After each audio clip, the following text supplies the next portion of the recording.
Vous savez, dans la vie, c'est toujours comme ça. Quand quelqu'un vit avec vous, vous ne voyez pas combien important il est jusqu'à ce qu'il ne soit plus là et vous commencez à vous rendre compte de son importance. Demandez-moi, je vous dirai combien c'est difficile de succéder quelqu'un quand après sa mort, tout ce qui reste de lui, c'est l'ombre de ses exploits. Mais lorsque Josué arrive, les promesses que Dieu donne à Josué incluent directement le fait qu'ils doivent se battre. Nous, on pense toujours que quand Dieu nous promet une chose, c'est que ça va être un gâteau. Dieu nous promet des terres habitées. Chaque fois que Dieu te fait une promesse, ça ne sous-entend pas qu'il n'y aurait pas de combat. Pourquoi Dieu regarde ces choses comme ça? Nous ne comprenons pas très bien les conquêtes comme Dieu le voit. Ma prière, c'est que vous puissiez comprendre les conquêtes vers lesquelles Dieu vous envoie de la manière dont Dieu le comprend. Tant que vous n'avez pas saisi ça à sa manière, vous risquez de conquérir une chose qui n'est pas une conquête pour vous. Si votre référence est avoir un nouveau véhicule, et avoir un CDI, et avoir un, je ne sais pas moi quoi que ce soit d'autre, si c'est ça votre référence de conquête, vous risquez d'être arrivé sans être arrivé. Chaque promesse de Dieu tient à compte de 3 facteurs. Premièrement, il y a la localisation géographique. Tout ce que Dieu te promet se fait quelque part. Et tant que tu n'es pas à cet endroit, ça ne marchera jamais.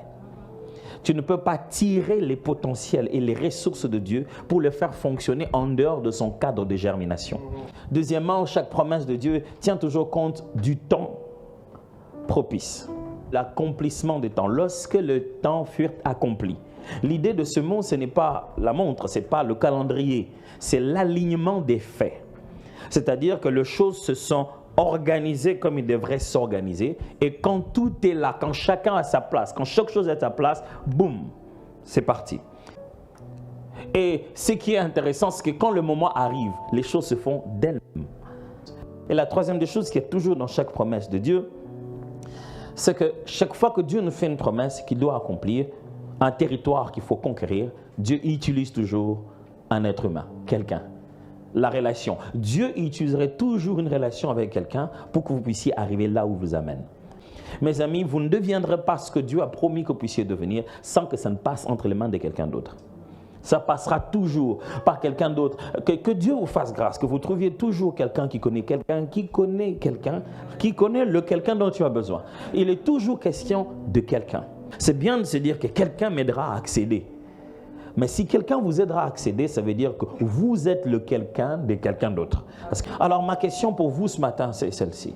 Êtes-vous la personne qui permet aux autres d'accéder dans leur destinée? Quelqu'un m'a compris très bien. Il est bon de vivre avec la conscience que je suis un instrument qui permet aux autres d'entrer dans leur destinée. Pourquoi? Parce que si vous vivez comme ça, Dieu vous utilisera plus souvent et vous serez bénis. Pourquoi? Simplement parce que Dieu donne la sémence au semeur. À celui qui a l'intention d'implanter, Dieu donne les moyens de le faire. Et en plus, quand il t'appelle, il veut faire de toi une source de bénédiction. Dieu ne veut pas faire de toi une consommation de bénédiction, mais un lieu où les autres viennent puiser pour leur bénédiction.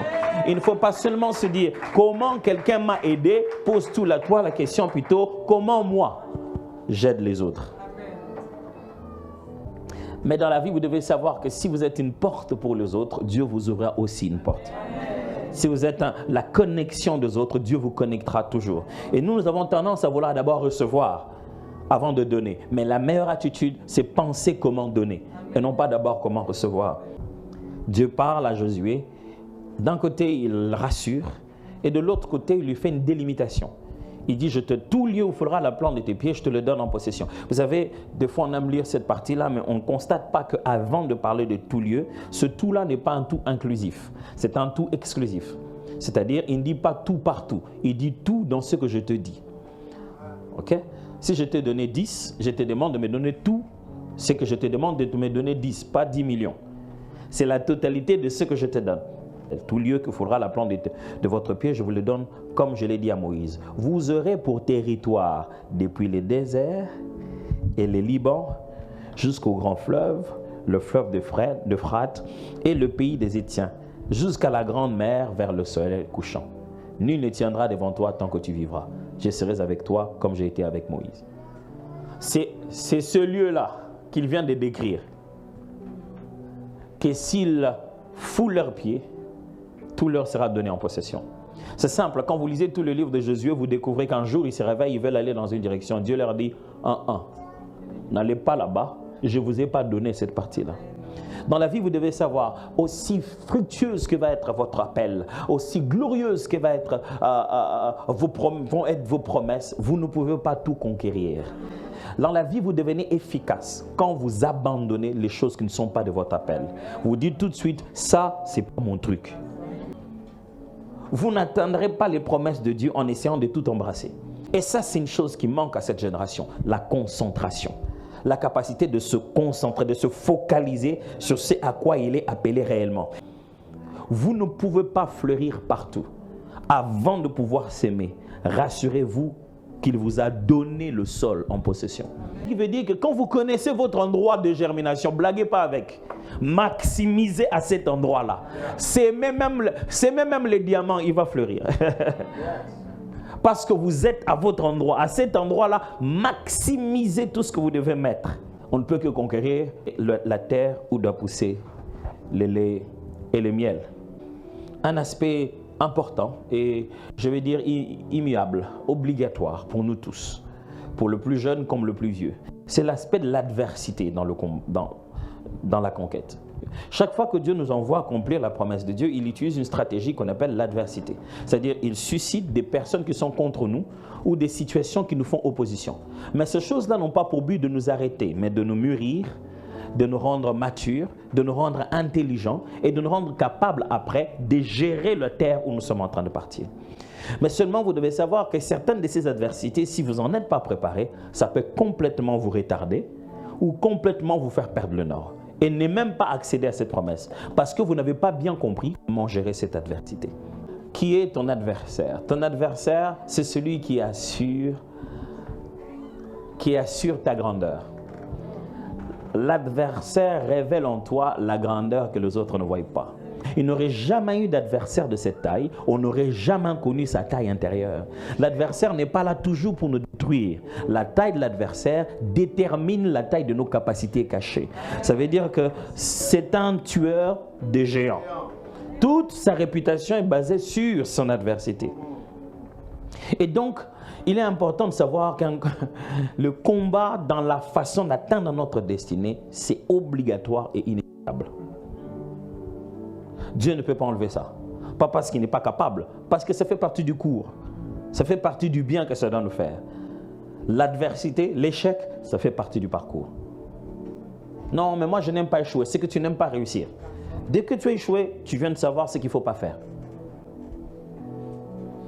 Tu sais tout de suite que ça, il ne faut pas faire. Tu as réussi. Mais dans un autre sens. Dans la vie, ceux qui n'échouent pas, c'est simplement ceux qui ne risquent pas. Vous avez déjà vu quelqu'un qui c'est bizarre lorsqu'un arbitre sort du terrain, il dit qu'on a perdu. L'arbitre, il sort du terrain et dit on a perdu le match. Hein? Toi, arbitre, tu étais de quel camp? C'est comme ça des gens qui se disent non, vraiment moi, en tout cas, moi je n'ai rien fait.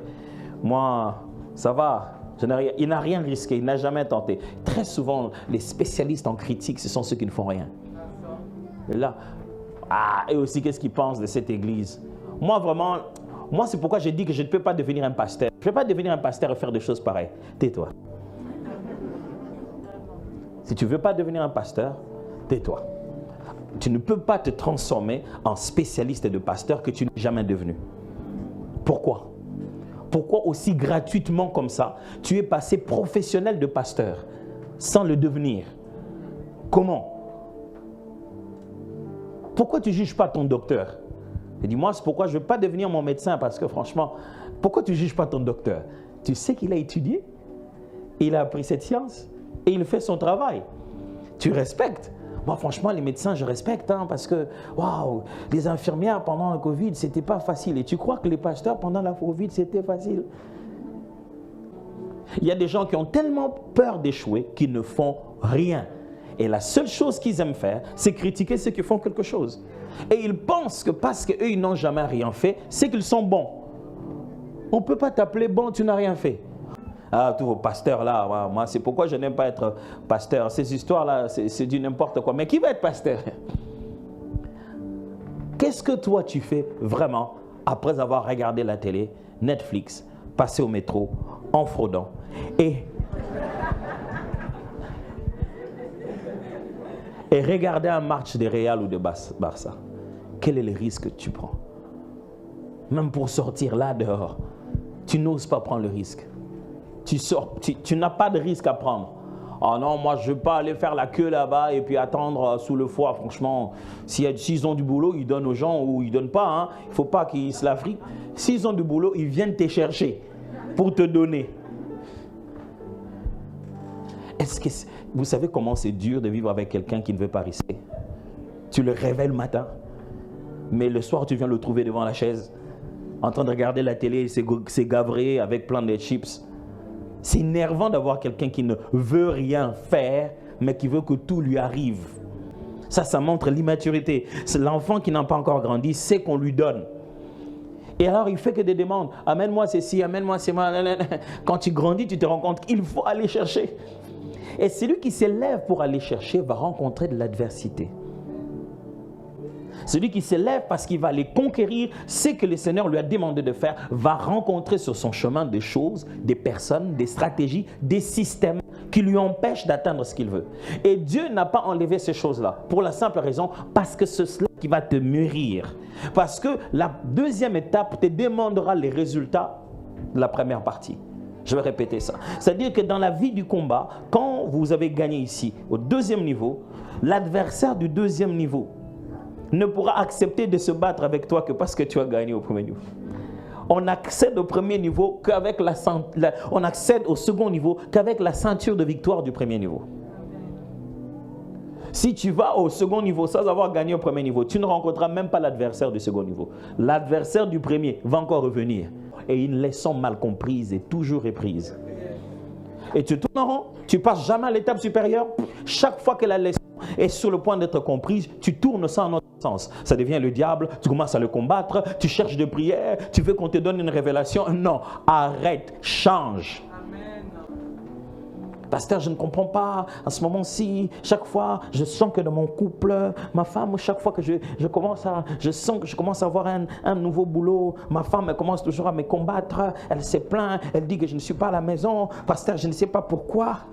Chaque fois que tu as un nouveau boulot, ton nouveau boulot devient ta fiancée. Tu vas work after work and after work. Le boulot devient tout ou rien. Tu ramènes ça à la maison, tu es sur le boulot à l'ordinateur. Même quand on regarde un film, tu dis non, au boulot, on nous avait dit qu'il faut regarder quelque chose sur YouTube. Le boulot devient tout. Et quand il dit, mais franchement, on dirait qu'on ne vit plus. Il dit, ma femme me combat. Chaque fois que je me mets sur quelque chose, elle n'est pas d'accord avec ça. C'est toi qui es tellement envahi sur chacune de tes passions.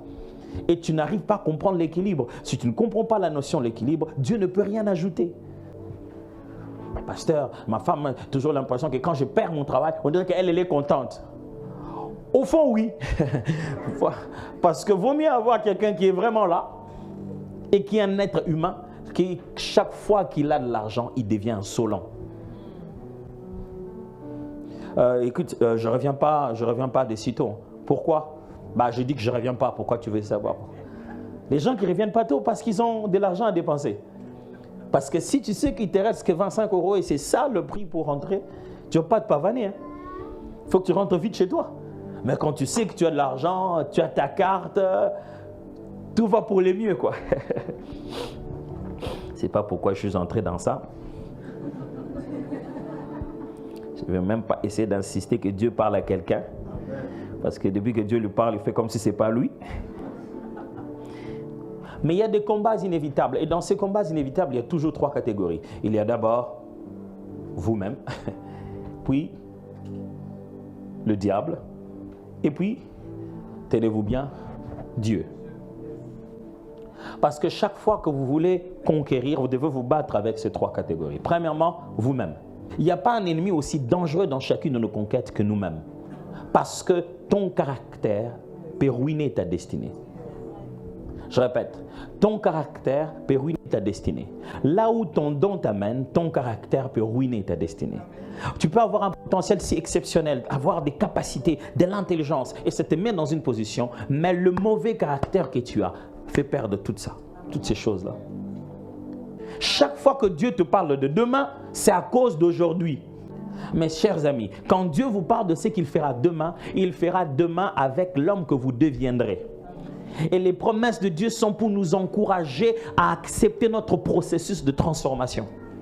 Mais il y a à combattre aussi le diable. Souvent quand on parle de combattre le diable, nous on a tendance à penser que faire des prières d'autorité. Dire au nom de Jésus, je chasse ces démons. Non, ce n'est pas comme ça que ça se passe. Très souvent, les gens ont peur de ce qu'on appelle la possession démoniaque, l'envoûtement. Oui, ce sont les choses qui leur font peur vraiment. Moi, j'aimerais vous dire que vous devez craindre quelque chose de... Pas craindre, en fait, s'il y a une chose qui doit être le but de votre attention, c'est ni la possession démoniaque, ni l'envoûtement. Ce que vous devez vous pousser à avoir une attention assez particulière, c'est un terme assez beaucoup utilisé aussi, c'est le mot malédiction. Parce qu'en réalité, dans la Bible, le diable n'est pas source de malédiction. C'est Dieu qui a créé la malédiction. La malédiction, c'est le contraire de la bénédiction. C'est avec la même autorité que la bénédiction. Est-ce que vous êtes en train de me suivre? C'est la même source. Ce qui signifie que le diable ne sait pas t'accorder malédiction. Il sait comment t'amener dans la malédiction. Okay? Donc le diable ne peut pas te maudire, mais il sait comment te mettre dans ce qui te maudira. Et dès que tu es à l'intérieur de la malédiction, il a obtenu un pouvoir plus élevé que lui-même pour gérer. Et comment fonctionne la malédiction? Exactement comme la bénédiction. La bénédiction est un sceau qui est sur toi et qui ouvre toutes tes portes avant que tu n'arrives. La malédiction, c'est exactement pareil. Sauf que ça n'attire pas tout ce qui est bien. Ça attire tout ce qui est mauvais. Sauf que ça n'ouvre pas le porte où tu vas, mais ça les ferme. Sauf que ça ne permet pas aux hommes de Dieu, aux personnes de bonne vie, et même aux personnes de mauvaise vie, de remarquer en toi la bonne étoile, mais de remarquer en toi la mauvaise étoile. Il remarque en toi comment... Alors, quand quelqu'un est sous une malédiction, sa vie est une suite logique. Quand vous êtes devant, vous voyez bon et mauvais. Lui, il voit ça comme un daltonien. Vous avez envie de dire, pourquoi lui, il tombe toujours sur les mauvaises choses? Parce que dans ses yeux, ce que vous appelez mauvais, ce n'est pas mauvais. Pourquoi? Parce que dès le bas âge, où il a étudié, avec qui il a vécu, à quel endroit, qu'est-ce qui a formé ses rêves? La malédiction est un conditionnement. Ça va te suivre comme ça. Où que tu ailles, ça va se rassurer que tu n'attires que des mauvaises personnes. Tu n'attires que des mauvais amis. Il y a des gens qui vont se sentir. Tu as envie de dire, mais pourquoi seulement des gens comme ça viennent vers moi? Pour ça, le diable doit se rassurer que tu es en désaccord avec Dieu et que tu as violé les lois de l'Éternel qui te mettront dans la malédiction. Voyez? Il ne peut rien faire lui. Il va se rassurer que toi tu t'éloignes de Dieu, toi tu vives dans une mauvaise vie, toi tu tombes dans la partie où Dieu a déjà déclaré que maudit soit celui qui vit comme ça. Okay? Le diable ne peut pas longtemps te déranger s'il n'est pas rassuré que tu n'es pas en bon terme avec Dieu. Parce que si tu es en bon terme avec Dieu, il peut te secourir n'importe quand. La première des choses, quand le diable sait que tu as un secours, il veut se rassurer que ton secours ne viendra pas. Et pour ça, il t'oblige. Il fait tout pour que tu sois en mauvaise condition, en mauvaise relation, et tu ressentes cette culpabilité et tu t'en éloignes. Quand on combat l'ennemi, mes amis, c'est là qu'il faut aller commencer à chercher les ruses de l'ennemi. Le diable aura atteint son but s'il réussit à te drainer petit à petit jusqu'à te jeter dans ce puits-là appelé malédiction. Parce que ça, c'est un système beaucoup plus fort que lui. C'est pourquoi le mot même « diable » qui est utilisé là-bas, c'est un mot qui est emprunté de système juridique. Il est l'accusateur. Donc, en réalité, ce n'est pas lui qui a le pouvoir de jugement. Il utilise une loi qui peut te condamner. Si la loi qui nous condamne n'est pas la loi de l'Éternel, le diable ne peut condamner personne. Ce n'est pas parce que vous avez une épée puissante que vous n'êtes pas atteignable. Ne confondez pas votre système offensif et votre système défensif. Et les chrétiens passent tout leur temps avec le nom de Jésus. Au nom de Jésus, je vais chasser. Au nom de Jésus. Mais tu vas passer toute ta journée dans des calomnies et les colportages. Ta bouche n'a fait que sortir mensonge, mensonge, mensonge. Tu n'as parlé que des autres et des autres et des autres. Et quand tu te mets à prier comme ça, le diable entend rire. Il dit, mais quand je te regarde, tu as tout de moi dedans. Et Jésus disait ceci, le prince de ce monde arrive et il n'y a rien de lui en moi. Le diable fonctionne comme ça. Quand vous êtes au moment de vous battre, il regarde, il est fort et il siffle. Tout de lui en toi commence à t'agiter. Il siffle le péché. Et le péché t'agite. Il ne se bat même pas. Ça t'agite. L'impudicité t'agite. La pornographie t'agite. Tu n'arrives même pas à te tenir debout. Il y a des choses, mes amis, il faut s'en débarrasser. Si le diable siffle ça quand tu seras en hauteur, de la façon dont tu vas descendre, ça sera plus spectaculaire. Je vous ai perdu là? Ça va? Intéressant? Je vous connais, vous devenez tellement attentif comme ça, on risque de passer toute une journée ici.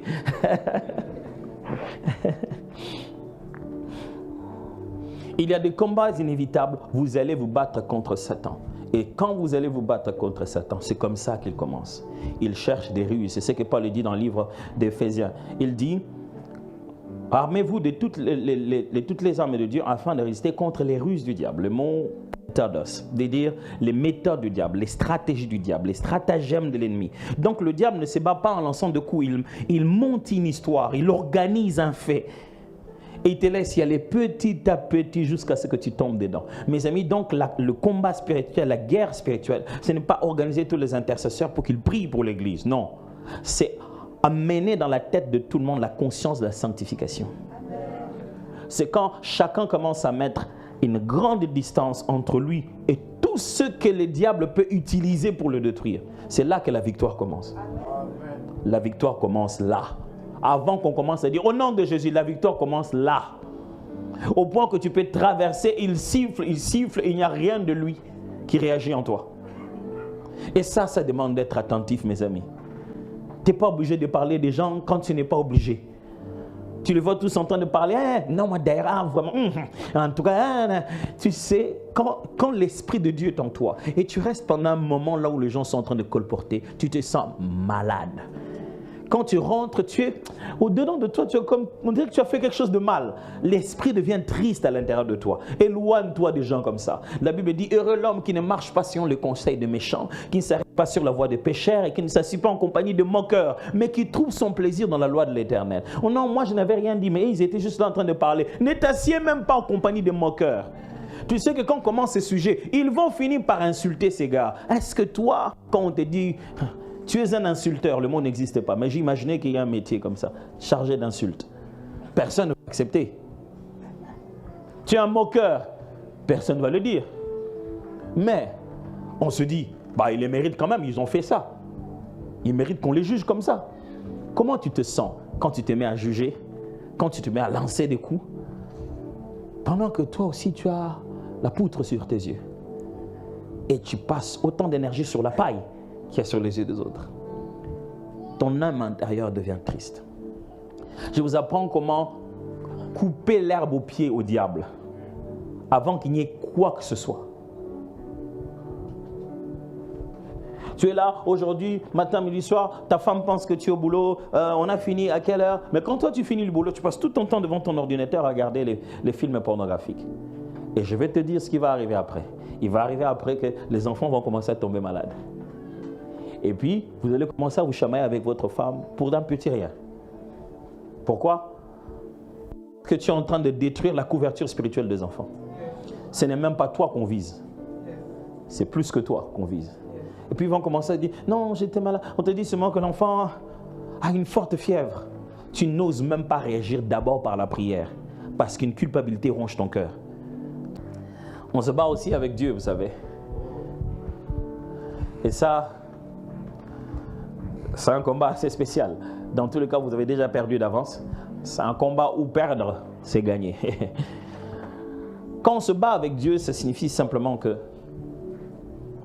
le Seigneur se lève devant nos rêves personnels pour nous montrer le véritable rêve de notre vie. Très souvent, nous rêvons sur base de nos compétences. c'est ce que nous pensons avoir compris de ce que nous sommes. Mais les rêves que Dieu a placés sur nous sont basés sur ce que nous sommes réellement.